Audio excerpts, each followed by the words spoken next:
Já parou para pensar que o Brasil tem uma bateria gigantesca, uma que é capaz de energizar o país inteiro? Mas olha, ela não é feita de lítio, não. Hoje, a gente vai mergulhar nesse sistema fascinante de reservatórios que funcionam na prática como as grandes baterias de água do Brasil. Pois é, a maior bateria que a gente tem por aqui não envolve nenhuma tecnologia super complexa, mas sim algo que a gente conhece muito bem. Água. É isso mesmo. Nossos imensos reservatórios são, na verdade, os grandes guardiões da energia que move o nosso país. Só que, claro, gerenciar uma bateria de água desse tamanho é uma tarefa de altíssima precisão.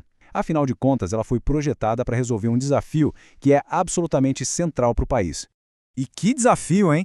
É uma via de mão dupla. De um lado, tem que garantir que a energia chegue de forma estável para o país inteiro. Do outro, e tão importante quanto, é preciso proteger as populações que vivem perto das bacias, tanto das secas mais severas quanto de inundações que podem ser devastadoras.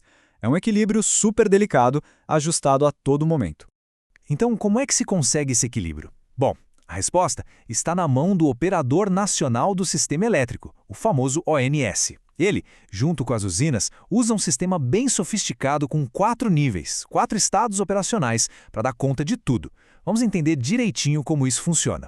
O sistema é dividido nessas 4 fases, que funcionam quase como um semáforo de risco, sabe? A gente vai do cenário ideal, tudo tranquilo, até o mais crítico. E cada uma dessas fases define bem direitinho quem está no comando e o que precisa ser feito para garantir a segurança de todo mundo. Vamos começar pelo melhor dos mundos, o cenário que todo mundo quer, a operação normal. Nesse cenário está tudo correndo às mil maravilhas. Os reservatórios estão com níveis de água saudáveis, não tem nenhuma previsão de seca ou de cheia extrema no horizonte. E o ponto mais importante aqui é o ONS que rege toda a orquestra, mantendo o sistema em total harmonia. Mas e quando o cenário começa a mudar? Bom, aí a gente entra na chamada situação de atenção.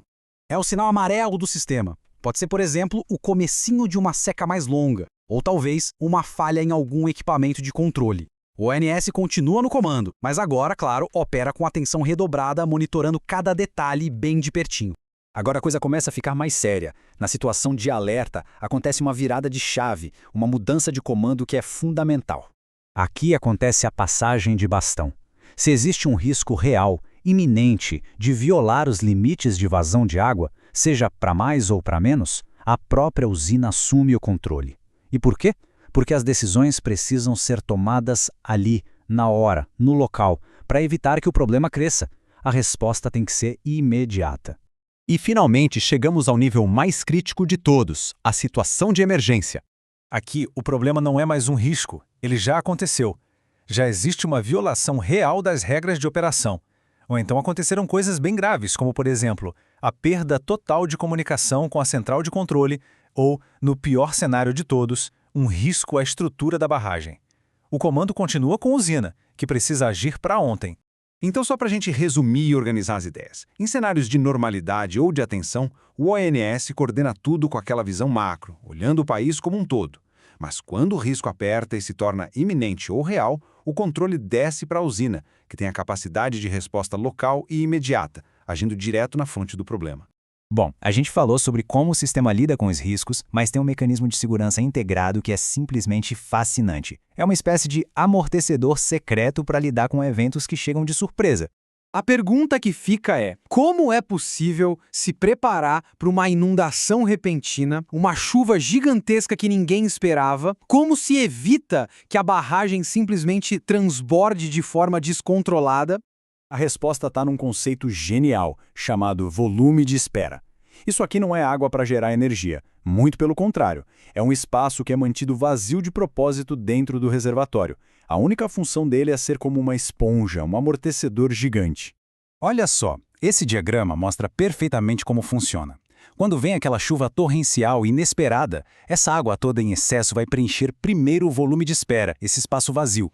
Isso dá um tempo precioso para os operadores controlarem a saída de água da barragem de um jeito seguro, evitando um desastre. Todo esse sistema, por mais preciso e bem pensado que seja, está agora enfrentando uma pressão nova e muito intensa, o que nos leva a uma reflexão importante sobre o futuro.